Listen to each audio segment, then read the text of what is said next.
प्यारे विद्यार्थियों, कक्षा 6 विषय संस्कृत की ऑनलाइन वीडियो क्लास में मैं सर्वेश कुमार आपका पुनः स्वागत करता हूं।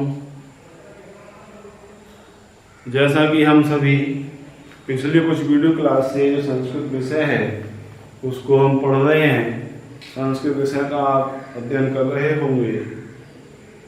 उसमें हमारा पाठ है पुनरावलोकनम और एक लिखा पुनरावलोकनम 1। वो हमने पढ़ा और पाठ पढ़ने के बाद हमने उसके प्रश्नोत्तर हैं उनको भी हल किया है। कुछ प्रश्नोत्तर और रह गए हैं, तो आज की वीडियो क्लास में हम लोग उसी पाठ से जो कुछ प्रश्न और बचे हुए हैं उनको हम लिखेंगे। इसलिए आप वीडियो देखते समय कॉपी और पेन लेकर के बैठें। जो आपकी संस्कृत से कॉपी है, जो रजिस्टर आपने बनाया है, तो आप रजिस्टर और काला और नीला पेन लेकर के बैठिए, वीडियो क्लास को देखिए, पढ़िए और जहाँ लिखने का कार्य है वहाँ आप साथ साथ लिखिए। मैं पाठ का नाम लिखता हूँ जो हमारा चल रहा था। प्रथम पाठ है पुनरावलोकनम। प्रथम पाठ है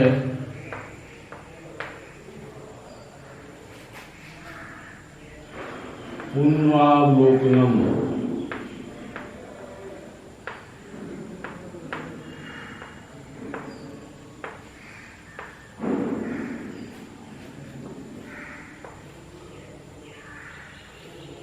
प्रथम पाठ है पुनरावलोकनम।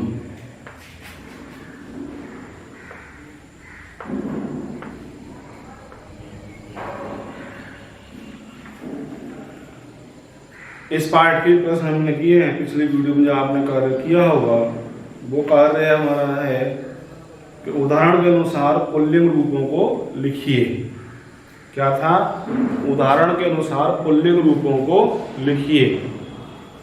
इधर उसमें शब्द दिए हुए थे और आगे हमने उसके रूपों को लिखा था। मैं थोड़ा सा दोहरा देता हूँ। जैसे पहला शब्द था अश्व। अश्व के हमने लिखे थे अश्वे, अश्वौ, अश्वा। दूसरा शब्द है नरे। नरे, नरौ, नरा।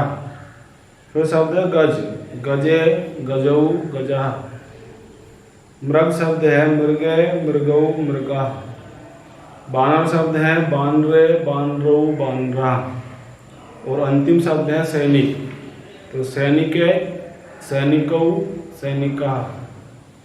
ये कार्य हमने पिछले वीडियो में कर लिया है। इससे आगे प्रश्न अब हम करेंगे। अगला प्रश्न हमारा है उदाहरणानुसारम स्त्रीलिंग रूपाणि लिखत। उदाहरणानुसारम स्त्रीलिंग रूपाणि लिखत, यानी उदाहरण के अनुसार स्त्रीलिंग रूपों को लिखो। मैं प्रश्न लिखता हूं हिंदी में। प्रश्न है उदाहरण के अनुसार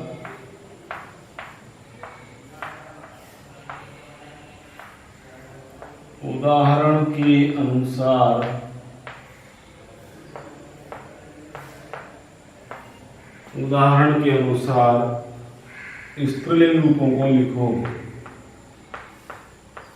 स्त्रीलिंग रूपों को लिखो। ये रूपों को लिखिए। उदाहरण के अनुसार स्त्रीलिंग रूपों को लिखो। यानी जो शब्द रूप है संस्कृत में वो 3 तरह से चलते हैं। एक शब्द रूप चलते हैं पुल्लिंग में, दूसरे चलते हैं स्त्रीलिंग में और तीसरे चलते हैं नपुंसकलिंग में। नपुंसकलिंग में चलते हैं। तो हमने जो पहले लिखे थे वो पुल्लिंग वाले थे, अश्वे, अश्वो, अश्वा। यहाँ क्या है? यहाँ दिया है उदाहरण के अनुसार स्त्रीलिंग रूपों को लिखो। यहाँ कुछ शब्द दिए हैं, थोड़े ही दिए हैं। प्रश्न में लिखा, उत्तर डाल देंगे। उत्तर और 3 हेडिंग 3 पॉइंट 4 पॉइंट बनाने बल्कि पहला पॉइंट है शब्द। क्या पॉइंट है पहला? शब्द। फिर लिखेंगे एक वचन,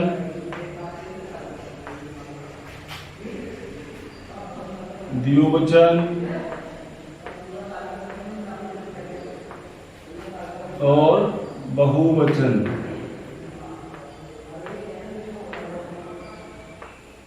एक वचन, द्विवचन, बहुवचन।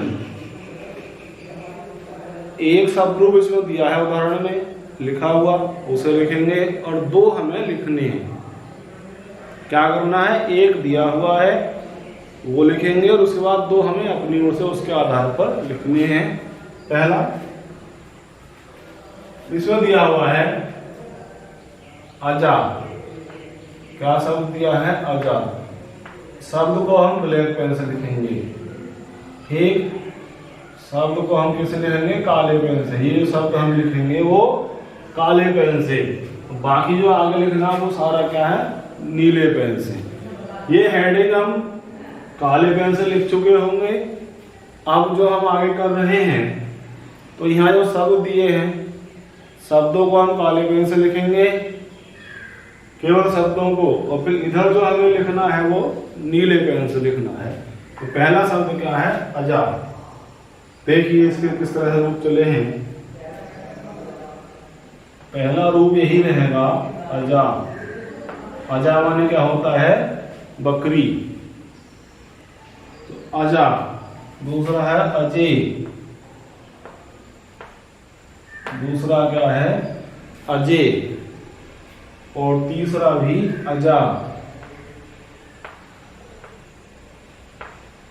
लेकिन अंतर क्या है कि यहाँ जो हम अजा लिख रहे हैं, यहाँ एक वचन में उस पर विसर्ग नहीं है, बिंदी नहीं है, लेकिन यहाँ हमें विसर्ग लगाने हैं अजा बहुवचन में। ठीक, तो अजा, अजय, अजा। दूसरा शब्द दिया हुआ है शिक्षिका। शब्द दूसरा क्या है? शब्द को हम ब्लैक से लिखेंगे।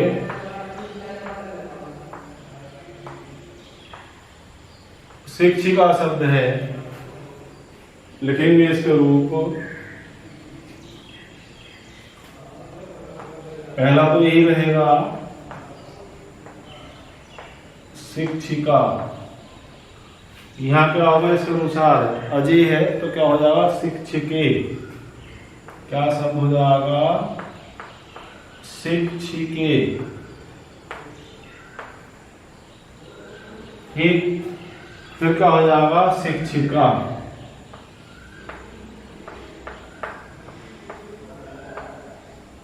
शिक्षिका। अंतर क्या आना है इसमें? इसमें वही विसर्ग का अंतर आना है कि विसर्ग लगाने हैं, 2 बिंदियां हमको यहाँ लगा देनी है। यह अंतर है। शिक्षिका, शिक्षिके, शिक्षिका। इसके बाद शब्द दिया है बालिका। क्या शब्द है? तीसरा। तीसरा शब्द है बालिका। यहाँ बालिका ही रहेगा।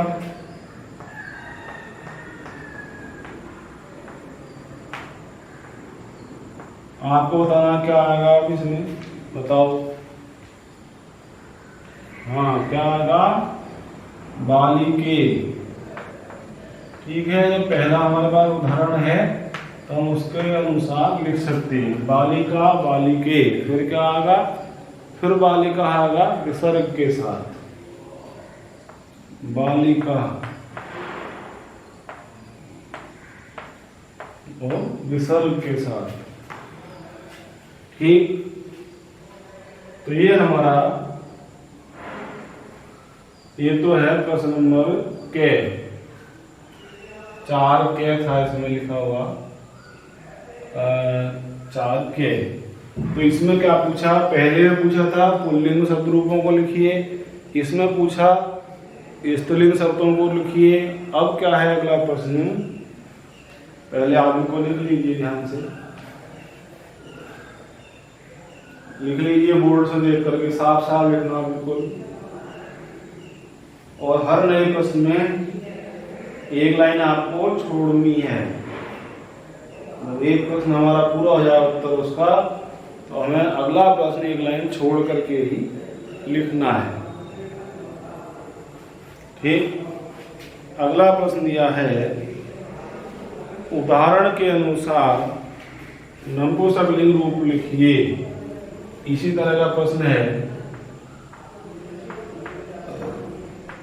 मैं यहाँ थोड़ा मिलाकर लिख रहा हूं, आपको एक लाइन छोड़ करके प्रश्न लिखना है। उदाहरण के अनुसार, उदाहरण के अनुसार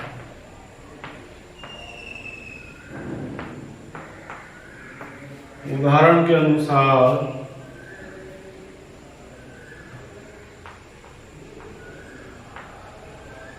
नपुंसकलिंग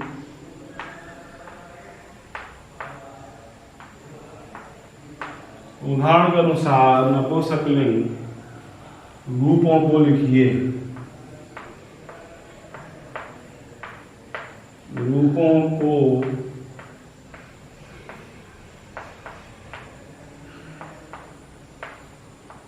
लिखिए। उदाहरण के अनुसार नपुंसकलिंग रूपों को लिखिए। उत्तर लिखेंगे, पहले ये सही है तरीका।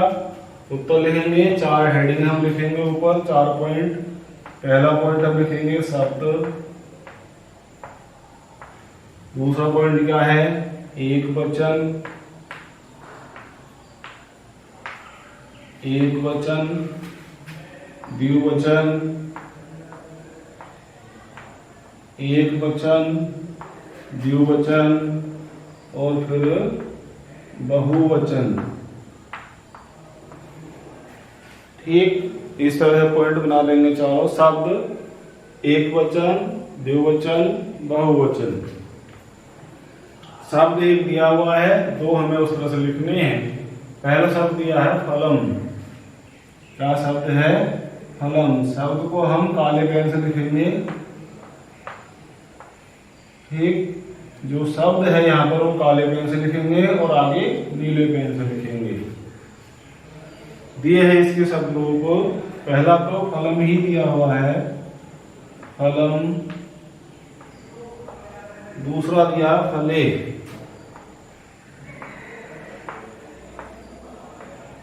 फलम, फले।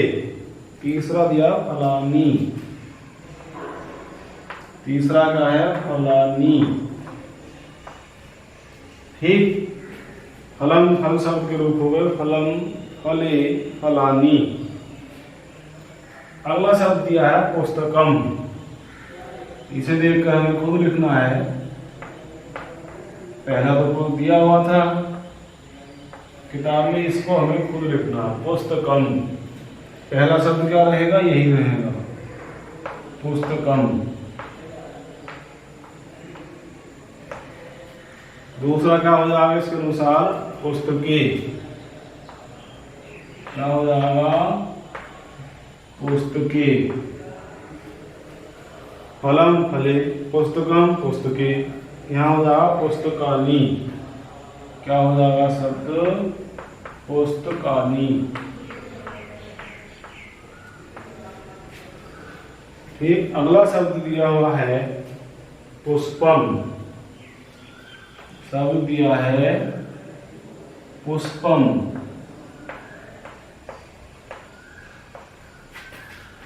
क्या हो जाएगा, पहला शब्द वही रहेगा, पुष्पम। दूसरा शब्द बताओ क्या होगा, पुष्पे। पुष्पम, पुष्पे और यह हो जाएगा पुष्पाणी। पुष्पाणी, नी की हो जाएगा, नी हो जाएगा पुष्पाणी। ठीक, तो ये हो गए नपुंसकलिंग वाले कुछ। इनको भी आप ध्यान से उतार लीजिए। इसके बाद अगला प्रश्न हम करेंगे। पहले आप इसको ठीक से उतार लें, साफ साफ लिखना है, तरीके से लिखना है, बिल्कुल बढ़िया करके उतारिए। जल्दबाजी नहीं करनी है, कहीं गलती शब्द में ना हो, विसर्ग है या हलंत लगा हुआ है, मात्रा है, जो भी है सही उचित रूप से लिखेंगे।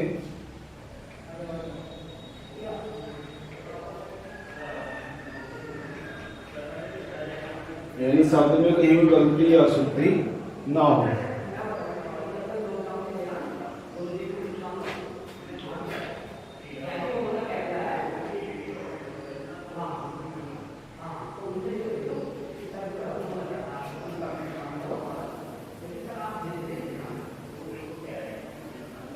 मैं इनको मिटाता हूँ, ये आप लिख चुके हैं पहले, और उसके बाद अगला प्रश्न हम लिखेंगे।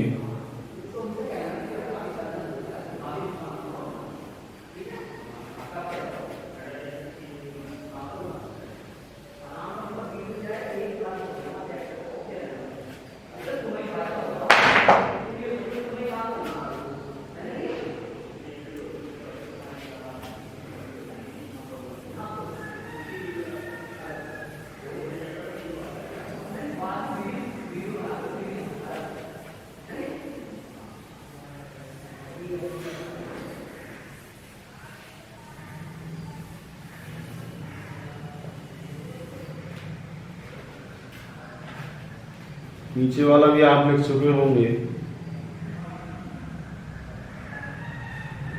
मैं इसको भी मिटाता हूं और इसके बाद करते हैं इससे अगला प्रश्न।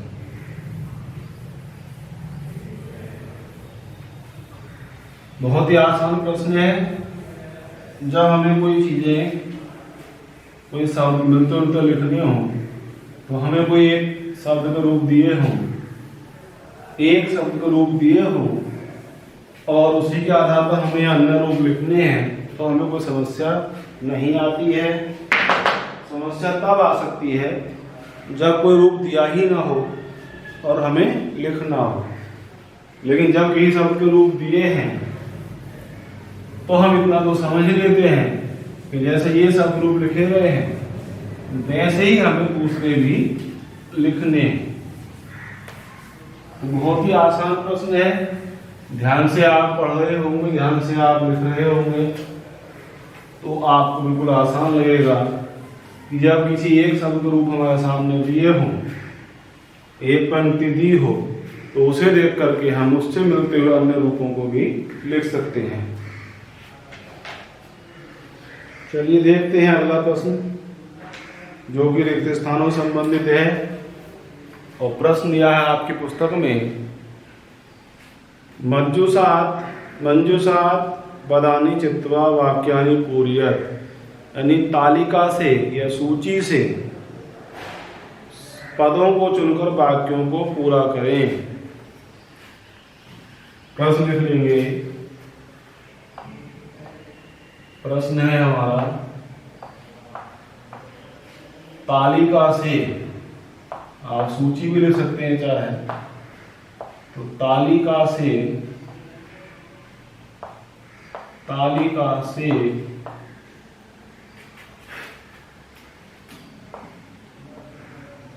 पदों को, या लिख सकते हैं शब्दों को,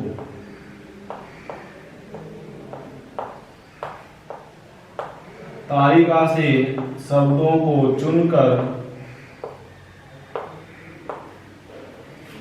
तालिका से शब्दों को या पदों